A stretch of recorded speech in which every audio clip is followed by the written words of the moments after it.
그다음에 사회 현상을 좀 보자고 했으니까 이제 사회가 바뀌는 부분들, 특히 노동 문제는 4차 산업혁명하고는 굉장히 연결이 많이 됩니다. 가장 여러분들이 많이 듣고 있는 게 뭐죠? 4차 산업혁명은 일자리를 늘린다, 줄인다? 줄인다고 하죠.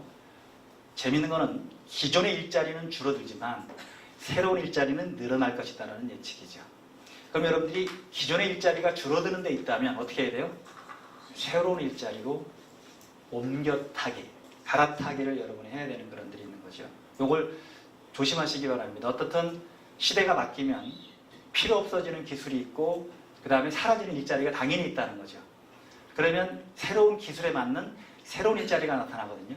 그럼 새로운 일자리로 갈아타는 걸 못하는 순간에 결국 낙오가 될 수밖에 없는 그런 틀인 거죠. 즉 내가 누구에게인가 품을 팔아야 되는데 그 품을 팔 데가 없는 거예요.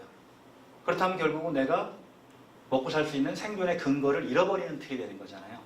그래서 여러분들도 지금 하시고 있는 일을 잘 분석해 보시고 직무 분석을 해보시고 내가 지금 하는 일이 몇 년이나 내가 월급을 받을 수 있을까?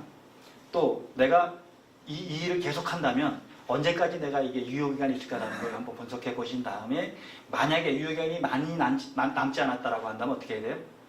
과감하게 갈아타게 하는 거. 새로운 기술을 배우거나 새로운 직무를 개발해내거나 새로운 예컨대 회사를 들어가거나 배우기 위해서 이런 과정들이 필요하다. 근데 이제 그 이전에 일자리 문제를 여기서 논할 건 아니고요. 4차 산업혁명은 여러 가지가 있지만 가장 큰 키워드는 융합, 통섭, 연결 뭐 이렇게 모든 게 다 연결된다는 그게 IoT라는 거잖아요. 그죠? 그러니까 인터넷으로 다 연결된다는 개념. 그 다음에 우리가 앞으로 또 이 일자리 문제에서 가장 이슈가 되는 건 AI가 다 대체하면 사람은 그럼 뭘 할 거냐라는 문제. AI가 다 일을 해버리면 로봇가 훨씬 더 일을 잘할 수 있단 말이죠. 그렇다면 우리는 뭐 할 거냐라는 문제라는 고민들을 해야 되는 거고 로봇이 다 해버리면 문제죠. 그 다음에 이제 클라우드에 모든 자료들이 저장돼서 그걸 분석을 하는 게 AI잖아요. 그죠? AI가 분석을 해서 우리가 내려보내는 그런 틀들이니까. 그래서 그 빅데이터가 모여서 결국 AI하고 연결되겠죠. 그 다음에 모바일 자동화. 그러니까 자동화 시키는 경우 그러면 우리는 사람은 뭐 할 거냐라는 문제가 이제 생기는. 이게 4차 산업혁명의 아주 기본적인 틀들이겠죠. 4차 산업 굉장히 다양한 형태로 우리가 정의를 하고 있으니까 어느 하나를 볼 수는 없는데 어떻든 모든 게 연결된다. 그 다음에 현실과 가상이 서로 융합된다. O2O라고 많이 얘기를 하겠죠. 그 오프라인 투 온라인, 온라인 투 오프라인 이렇게 O2O가 연결되는 그런 틀들이라고 보통 표현하는데 자 이렇게 이제 세상이 바뀌기 시작한 게 여러분 잘 아시는 왜 아이폰이 나오기 시작한 이후부터잖아요. 특히 앱으로 우리가 모든 걸 구동하는 그런 형태가 되다 보니까 아이폰이 몇 년에 나왔죠? 2007년이죠. 이제 12년 됐습니다. 갤럭시가 나온 건 2009년이에요. 그죠? 2010년밖에 이제 10년 됐는데 이번에 나온 게 버전이 뭐예요? S10이잖아요. 그죠? 아이폰도 X로 해서 벌써 그러니까 결국 1년에 한 번씩 뭔가 버전이 확 바뀌어버린 그런 틀들인데 더 중요한 거는 이제 5G라는 건 뭐죠? 그 연결을 되게 빨리 한다는 거잖아요. 지금 4G보다는 20배 이상 빨라진다고 하는 부분들이니까 이제는 버벅거림이 없는 그런 틀이 되겠죠. 자, 그러면 경제가 바뀔 겁니다. 즉 5G를 이용한 이 나름대로 이제 사업들이 활성화되는 그런 틀이 될 텐데 지금까지 있던 업종들은 사라져버려 이런 방식이 되겠죠. 최근에 많이 이슈가 된 게 왜 그 카카오 택시라든지 무슨 뭐 타다라든지 이런 거 하고 지금 현재 하고 있는 택시들하고의 갈등 문제죠, 그죠? 정부가 잘 풀어야 되겠지만 지금 그런 시대적인 흐름을 무시할 수 없는 건 첫 번째고요. 그렇다고 지금 사라지는 이분들을 어떻게 할 거냐라는 것도 우리가 버릴 수 없는 카드이기 때문에 정부는 고민일 겁니다. 그러나 흐름을 무시할 수는 없습니다. 왜?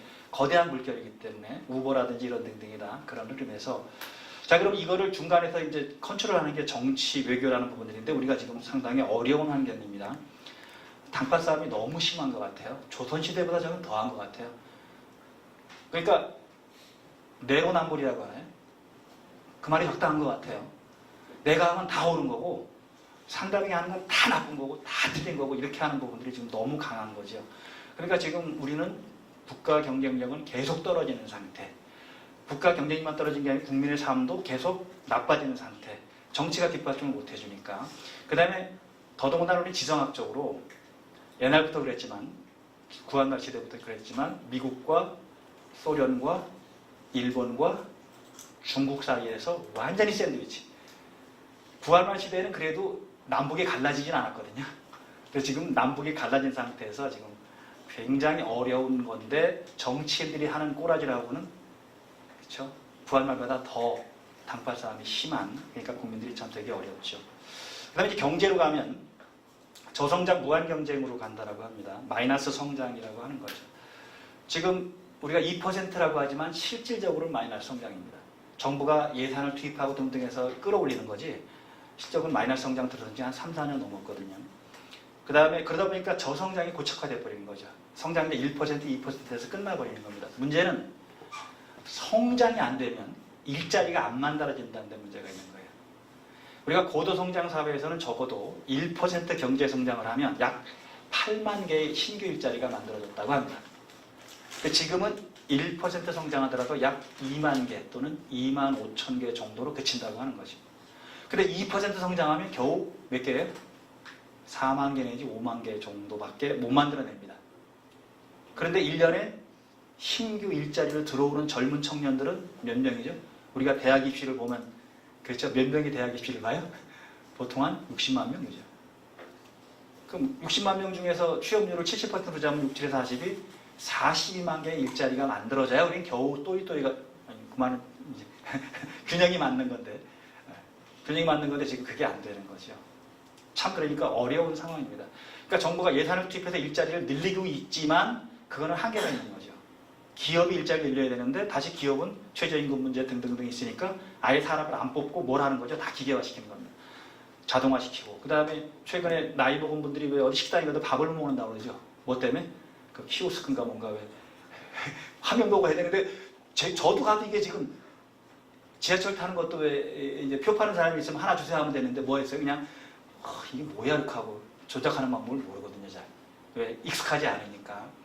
자 이게 다 그러니까 이제 인건비 노동 문제가 발생하니까 사람을 안 쓰는 쪽으로 갔기 때문에 그런 거죠.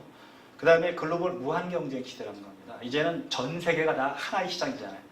그러니까 중국과 베트남과 뭐 다 경쟁해야 되는 그런 틀들이고 그 다음에 이제 또 우리는 자본주의 사회에서 가장 맹점이 뭐냐면 부익부 빈익빈이거든요. 근데 선진국은 이걸 어느 정도 왜 제도적으로 카바하는 방식으로 해서 또는 의식들이 가진 자들이 어떻게 하는 거죠? 가진 사람들이 베푸는 방식으로 해서 왜 어느 정도 해결하잖아요. 근데 우리는 이게 아니죠. 부익부 빈익빈이 너무 심한 겁니다. 즉 천민자본주의가 우리는 굉장히 많이 확산되어 있는 그런 틀이죠. 돈이면 다 된다라는 그런 생각들을 갖고 있는 거죠.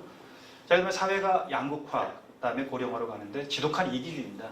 이게 아까 우리가 부익부 빈익빈하고 연결되는 그런 틀이죠. 그 다음에 급격한 고령 사회, 지금 심각할 정도죠. 그러니까 우리가 왜 3포 세대, 5포 세대, 지금은 무슨 포 세대? N포. 모든 걸 다 포기한데 N포라고 하는데 아주 심각한 부분인 것 같아요. 돈이 없으니까 연애를 못해. 연애를 못하니까 결혼을 못해. 결혼을 못하니까 애를 못 낳아. 이게 이제 다 연결되는 그런 틀이잖아요. 이제.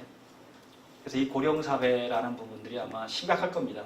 특히 국민연금을 비롯해서 왜 사회보장제도들이 망가지기 시작하면 사회 전체가 망가져 버리거든요.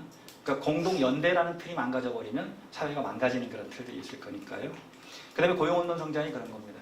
옛날에는 1% 성장하더라도 8만 개의 일자리를 만들어냈는데 지금은 1% 성장이 2만 개밖에 안 되는 것들이 고용이 있다. 그러니까 성장이 있다 하더라도 고용이 아예 없는 거죠. 이런 형태. 그 다음에 노동시장의 양극화. 이것도 참 무섭죠. 양극화. 이게 IMF 이후에 정규직, 비정규직으로 갈라지기 시작한 이후부터 나타난 현상인데 정부가 아무리 이걸 가지고 만들려고 하더라도 쉽지 않은 그런 틀이죠. 그래서 제가 여러분들한테 부탁드리면 사람은 비정규직이 없습니다. 사람은 비정규직을 쓰지 마세요. 어떻게 사람이 비정규직이에요? 일회용품으로 쓰는 거 아닙니다. 왜? 그 사람도 지금도 먹고 살아야 되고 노후에도 먹고 살아야 되고 그 사람도 결혼해야 되고 그 사람도 애 낳아야 되죠. 그죠? 근데 비정규직을 쓰면 이 계획 자체가 아무것도 안 됩니다. 근데 우리는 그냥 사람을 일회용품으로 많이 생각하는 거예요. 쓰고 버리는 우리 일회용품 아니거든요. 그러니까 그 사람을 한번 채용했다면 그 사람의 미래 장래 문제까지도 고민해 주는 게 기업의 사회적인 책임입니다. 기업이 뭐 어디 돈 많이 내고 무슨 기부하고 이게 중요한 게 아니고요. 있는 사람들 인간적으로 대우하면서 인간적으로 먹고 살게 해주는 게 첫 번째 사회적 책임이라는 거죠. 이걸 우리 많이 놓치고 있습니다. 혹시 여러분 사업장에서 비정규직이 있다면 가능한 한 정규직을 전환시켜주고 그래야만이 그 사람이 그분이 아까 얘기했듯이 연애도 할 수 있고 결혼도 할 수 있고 애도 낳을 수 있거든요. 근데 우리가 아이 후에 아주 확산된 비정규직의 어떻게 보면 50% 이상이 다 비정규직이라고 하는데 그럼 이 사회는 정상적으로 유지될 수 있는 그런 모멘텀이 없는 거죠. 그게 중요한 틀이라서 한번 여러분들의 부탁을 좀 제가 드렸고요. 자, 4차 산업혁명은 일자리를 없앤다. 대신 새로운 일자리로 갈아타기를 해야 된다는 거하고 새로운 일자리는 결국 그 4차 산업혁명의 새로운 기술들, 그죠? 그 기술과 연결되는 틀이 되겠죠. 그 다음에 내가 직접 노동을 하는 것보다는 이제 그런 기계들을 활용하거나 기술들을 활용하는 방식이 될 거고 정치 외교는 우리가 논의를 하자고요. 우리가 할 수 있는 방법은 아니라서 그냥 정치인들이 정신 차리기를 기대하는 거고 경제 부분이 우리가 마이너스를 가고 있다는 것도 고민을 되게 많이 해야 됩니다. 그러면 우리 나라 전체도 그렇지만 우리 기업은 그럼 매년 성장을 하고 있나? 우리 기업은 매년 일자리를 늘리고 있나라는 것도 고민을 한번 해보시도록 하고요. 그다음에 사회가 양극화, 그다음에 고령화되는 부분들도 여러분의 몫일 수 있는 거죠, 그죠? 그걸 같이 해결하는 게 아마 우리가 해야 될 그런 일인 것 같습니다.